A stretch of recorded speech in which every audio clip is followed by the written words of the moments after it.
네, 저희 김종배의 시선 집중 유튜브 라이브로 함께하고 있는데요. 나무비탈님이 유튜브를 통해서 아베 일본 수출 규제 보복 문제가 다뤄져야 하는 거 아닙니까? 중요한 문제를 왜 안 다루지? 이런 의견을 보내주셨습니다. 그런데 지금부터 바로 그 문제를 다뤄보려고 합니다. 자, 귀 쫑긋 세우고 들어주시기 부탁을 드리고요. 우리 정부가 어제 일본을 백색 국가에서 제외하는 조치를 내렸습니다. 일각에서는 한일 경제전쟁이 잠시 숨고르기에 들어간 거 아니냐 이런 진단을 내놨지만 우리 정부는 일본을 백색 국가에서 제외하는 조치를 어제 전격적으로 취했는데요. 자, 이러다 보니까 8.15 광복절에서 문재인 대통령이 어떤 대일 메시지를 내놓을까 이것도 또 궁금해지는 대목이 되어버렸습니다. 자, 그래서 이분 모시고 함께 진단해보는 시간 지금부터 꾸며보도록 하겠습니다. 문재인 정부 들어서 2017년 10월부터 2019년 올해 5월까지 주일 대사를 지낸 분입니다. 이수훈 경남대 교수 연결해서 이야기 나눠보죠. 자, 교수님 나와 계시죠? 예, 안녕하십니까. 네, 안녕하세요. 이른 아침 이렇게 시간 내주셔서 감사드리고요. 자, 교수님께서는 지금의 이 한일 관계를 경제 전쟁 이렇게 규정을 하셨대요. 그렇습니다. 예, 예. 네, 그렇게 규정하신 좀 그 이유를 좀 먼저 여쭤보겠습니다, 교수님. 예, 이거는 이제 아베 정부가 그 과거사 문제, 특히 위안부 합의 네, 문제, 네, 그리고 지난해 10월에 있었던 우리 대법원의 징용 판결에 대한 그런 어떤 뭐랄까요 불만이랄까요. 네네. 이런 것을 경제 보복 조치로 이렇게 표출한 것이라고 볼 수 있습니다. 예, 예. 그리고 이제 우리 아주 주력 산업이라고 할 수 있는 반도체라든지 우리 수출 여러 가지 중요한 산업들에 영향을 미치는 품목들에 대한 네. 수출 제한 조치를 내린 거거든요. 예, 예. 그런 거기 때문에 제가 경제전쟁이다 이렇게 규정을 하고 있습니다. 알겠습니다. 일단 좀 어제 있었던 일을 좀 먼저 여쭤봐야 될 것 같은데 우리 정부가 일본을 백색 국가에서 이제 제외를 하지 않았습니까? 그렇습니다. 자, 예. 교수님께서는 우리 정부 이런 조치는 시의적절했다 이렇게 평가를 하십니까? 예, 일본이 지금 좀 터무니없게 또 일방적으로 그 경제 보복 조치를 취했기 때문에 네네. 우리 정부로서도 그거에 상응하는 어떤 맞 대응이라 할까요? 네네. 혹은 대항적인 어떤 조치를 취하지 않을 수 없게 지금 일이 그렇게 진행되고 있는 것이죠. 예, 예. 그런데 좀 일각에서 아까 이제 제가 잠깐 인터뷰를 열면서 숨고르기에 들어갔다 이런 표현을 잠깐 쓴 적이 있는데 이게 왜 나왔냐면 지난주 말에 일본이 이제 수출 규제 조치를 내렸던 세 개 품목 가운데 하나에 대해서 한 건이죠. 한 품목의 한 건에 대해서 수출 허가 조치를 내렸고 이때 바로 그날 우리 정부가 백색 국가에서 제외를 하려다가 유보를 했기 때문에 이거 좀 뭔가 좀 숨고르기에 들어가면서 뭔가 좀 타결 기미를 보이는 거냐 이런 일각의 진단이 있었는데 어제 우리 정부가 이제 백색 국가에서 제외를 했거든요. 이 맥락을 좀 궁금해하는 사람들이 좀 있는 것 같습니다. 지금 사회자께서 숨고르기에 들어갔다 이런 표현을 쓰셨는데. 네. 그건 조금 아직 이릅니다. 아, 이르다? 예. 제가 보기에는 아직 우리가 이제 자칫 그렇게 하면은 대응의 고삐를 늦출 수 있거든요. 그렇죠. 그러니까 이제 지금 일본의 화이트리스트 제외 조치라는 것도 아직 시행이 되지 않았습니다. 네네. 이달 28일이 돼야 그게 시행이 되거든요. 네. 그러니까 이제 그런 것도 좀 더 지켜봐야 되고 또 아닌 게 아니라 어제 우리 정부가 맞대응을 이제 발표했기 때문에 아직 그것도 본격화되지 않았거든요. 그렇죠.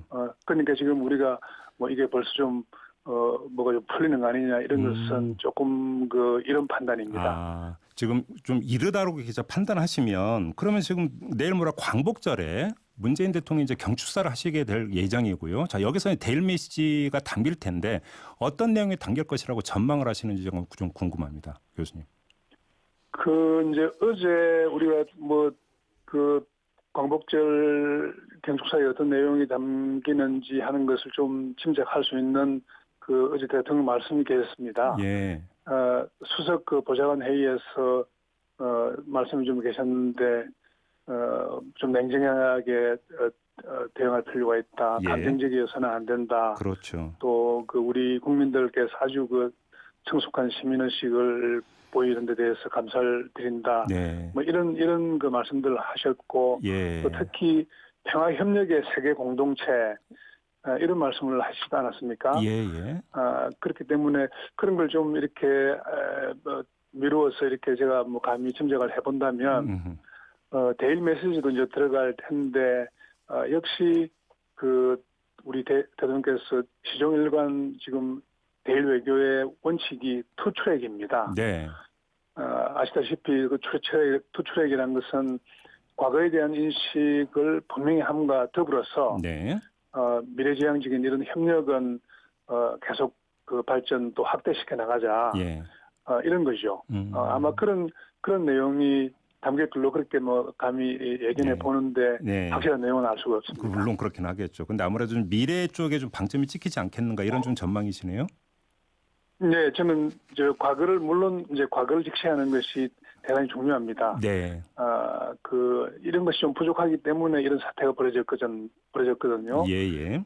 그렇기 때문에 과거를 직시하되 역시 미래지향적인 또 메시지를 던지지 않겠나 그렇게 생각합니다. 알겠습니다. 좀 교수님께서 2017년 10월부터 올해 5월까지 주일 대사를 이제 역임을 하셨던 거잖아요. 그렇습니다. 그래서 관련해서 그랬으면 질문을 안 드릴 수가 없는데 이 문제가 불거진 다음에 우리 그 일부 야당이 어떻게 주장을 했냐면 대법원의 강제징용 배상 판결이 내려진 게 2018년 10월 말이고 그러면 8개월 동안 우리 정부는 뭐 하고 있었는지 이런 식으로 계속 공격을 했거든요. 네. 그런데 문제는 그럼 참 이거에 대한 그러니까 이런 야당이 이런 일단 공격에 대해서 어떻게 바라보세요? 우선에 지금 뭐 전문가들도 그런 비판을 하고요. 네. 또 우리 정치권에서 야당을 중심으로 그런 비판을 하는데 지금은 우리가 힘을 모아서 단합해서 이 아주 엄중한 상황에 대응할 때지. 네. 우리 내부에 막 그렇게 아주 너무 강한 그런 비판을 하는 것은 저는 적절하지 않다고 봅니다. 네. 우리 정부가 이런 상황은 우리 정부가 만든 것이 아닙니다. 네네네. 우리가 반대편에 아베 일본 정부도 있는 것입니다. 예. 지난 10월 이후에 우리 정부가 여러 가지 외교적인 노력을 했습니다. 네네. 그러나 또 외교란 것은 우리 혼자 하는 것이 아니고 네. 상대방이 있기 때문에 그 일본 정부는 그럼 어떻게 대응했냐 네. 이런 것에 대해서도 좀 질문을 던질 필요가 있습니다. 알겠습니다. 바로 그 지점에서 아마 좀 모든 걸 공개하시기는 좀 힘드시겠지만 바로 그 기간 동안에 우리 정부의 외교적 노력 지금 그 교수님께서 그런 표현을 쓰셨는데 그게 이제 계속 꾸준히 그다음에 집중적으로 있었다 이렇게 봐도 되는 겁니까? 당연하죠. 그건 너무 당연한 일 아니겠습니까? 네네.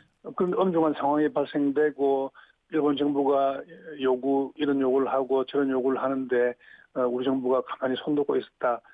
정부가 그렇게 움직이지 않습니다. 그래요. 그런데 우리 정부는 그러면 대법원 강제징용 배상 판결 이후에 이것을 외교적으로 풀기 위해서 아베 정부에 계속 어떤 그 외교적인 어떤 그 타진을 해왔는데 그런데 아베 정부가 이걸 받아들이지 않은 겁니까 그러면? 아베 정부가 자기 자신의 입장, 네. 우리 대법원 판결이 나오고 난 뒤에 딱 취했던 그 입장이 뭔가 하면요. 네. 이건 우리 대법원 판결을 두고 네. 65년 청구금 협정의 위반이다. 네. 따라서 국제법의 위반이다. 네. 그렇기 때문에 이 위반 상태를 시정해라. 네. 라고 하는 입장이 바로 일본 정부가 취했던 입장인데 네. 오로지 그 입장만 갖고서 예. 그 입장을 전제로 한 여러 가지 해법 이런 것만 계속 일본 정부가 우리에게 던지고 요구하고 했거든요. 그래요? 그렇습니다. 그러니까 이제 우리 정부는 또 이 대법원 판결을 대단히 엄중히 받아들일 수밖에 없지 않았습니까? 네네네. 예, 이 청구권 협정이란 것도 그 최종적인 그 해석 권한이 어디 있는가 하면 우리 대법원에 있는 겁니다. 그렇죠. 예. 우리 대법원이 그런 판결을 내렸기 때문에 네. 우리 정부는 그 대법원의 판결을 엄중하게 받아들이면서 또 여러 가지 외교적인 해법, 대화 이런 것을 네. 모색한 것이고 일본은 아니다. 이건 바로 위반을 한 거다. 국제법 위반이니까 시정하라. 네. 이런 입장으로 수밀관 하니까 그 외교적인 해법이 마련되기 어려웠던 거죠. 그러면 지난 8개월 동안 아베 정권이 거의 그 외교적 대화의 문을 닫아 걸다시피 했다 이렇게 이해를 해도 되겠습니까, 교수님? 다다 그런 건 아니지만요. 네네. 그렇게 말씀하시는 것은 조금 과하고 예. 다다 그런 건 아니지만은 네. 우리에게 외교적인 해법을 요구해 왔을 때 네. 조금 유연한 자세를 갖고 서로 이 주고받기를 해야 되는 거 아니겠습니까? 그렇죠. 외교라는 그렇죠. 것이. 예, 그렇죠. 그런데 딱 그 어떤 경직된 한 입장, 아까 제가 설명드린 음흠. 국제법 위반 상태니까 시정해라. 네. 더구나 우리 대법원 판결을 두고 네. 그러니까 우리 행정부가 사법부의 민주주의 상권분립 국가에서 엄연히 개입을 할 수 없거든요. 네, 네, 네.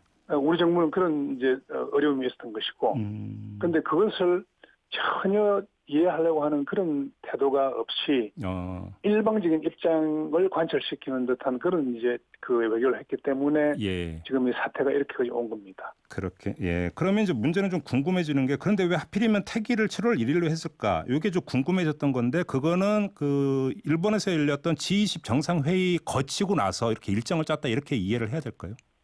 교수님? 이제 그때는 제가 그 이미 도쿄를 떠나 있었기 때문에 네.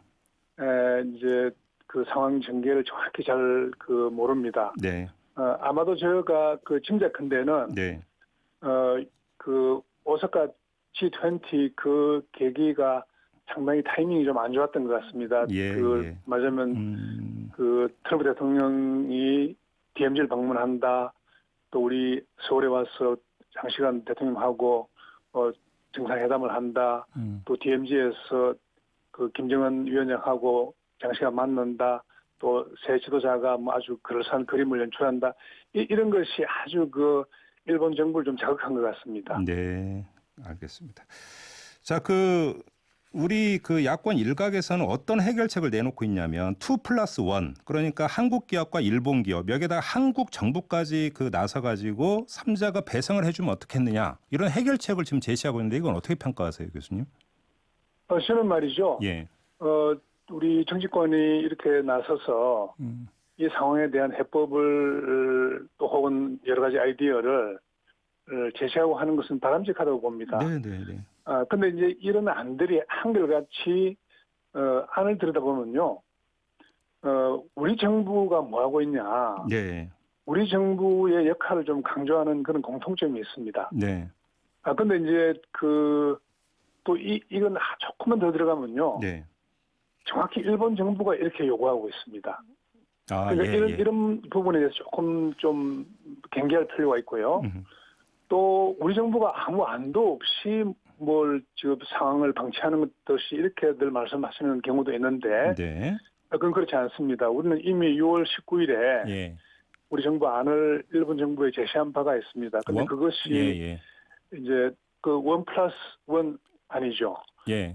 우리 한일 두 기업들이 자발적으로 출연을 해서 네. 기금을 만들어서 우선의 피해자들의 구제를 하자. 네. 이런 안인데 이 안을 이제 일본 정부가 거절해 버렸기 때문에 네. 이마저도 주춤해 있는 상황이죠. 알겠습니다. 그러나 이런저런 해법을 제시하고 아이디어를 내는 것은 저는 바람직하다 이렇게 알겠습니다. 봅니다. 지금 그 24일이 되면 그 동의 여부를 다시 결정해야 되는 게 지소미아 한일 군사정보 보호협정 그 연장 문제인데요. 교수님은 어떻게 보세요? 이거 어떻게 해야 된다고 생각하십니까? 그러게 말입니다. 지소미아가 좀 어려운 문제입니다. 예. 어려운 문제인데 예. 이제 이 문제는 우선의 지소미아의 유용성에 대해서 매년 평가를 하게 되어 있습니다. 예. 일본은 유용하다 이렇게 평가하고 있는 것 같아요. 네. 우리 정부도 뭐 최근에 북한이 미사일 발사하는 것을 비판하니까 일본 정부의 유용성에 대해서 긍정 평가하고 있지 않을까 이렇게 생각은 해보는데요. 네네. 그런 평가에 문제가 있습니다. 이제 그 다음에 아시다시피 이 문제는 한일 차원을 또 넘어서서 한미일 삼각안보협력 그 차원도 있거든요. 네. 예, 그런 뭐 차원도 고려가 돼야 되고 또 제가 강조드리고 싶은 것은 이게 한반도 비핵화 또 평화 프로세스 이런 거와 관련해서도 좀 고려돼야 할 여지도 있습니다. 네. 그렇기 때문에 이제 이런 것들을 좀 종합해서 정부의 고민이 클 것이다 그렇게 생각을 합니다. 알겠습니다. 좀 마지막으로 짧게 이제 지금 시기의 문제인데 한 언제쯤이 돼야 그럼 한일 간의 외교적 타결을 위한 그 분위기가 성숙이 될 것이다 이렇게 좀 전망을 하시는지 궁금합니다, 교수님. 지금은 좀 이렇게 그 격렬한 경제 전쟁을 치르고 있는 상황이기 때문에 예. 그 출구를 찾기가 상당히 어렵습니다. 네네. 특히 뭐 정상회담을 하지 않냐, 특사를 보내야 되지 않냐, 또 이런 요구도 있지 않습니까? 네네. 근데 지금은 분위기가 조금 아닌 것 같습니다. 네. 이 이제 상황이 일정하게 좀 진전이 되고 난 뒤에 좀 해소되고, 네. 그다음에 이 징용 문제에 대한 외교적인 해법을 좀 양국이 네. 합의할 수 있는 이런 어떤 그 방안이 좀 마련되고, 네. 이렇게 되면 뭐 정상회담도 추진할 수 있고 또 그 나름대로 외교적인 해법이 마련될 수 있지 않을까 그렇게 생각을 해봅니다. 알겠습니다. 자, 말씀 여기까지 드려야 될 것 같습니다. 고맙습니다, 교수님. 네, 감사합니다. 네, 지금까지 주일 대사를 역임한 바 있는 이수훈 경남대 교수와 함께했습니다.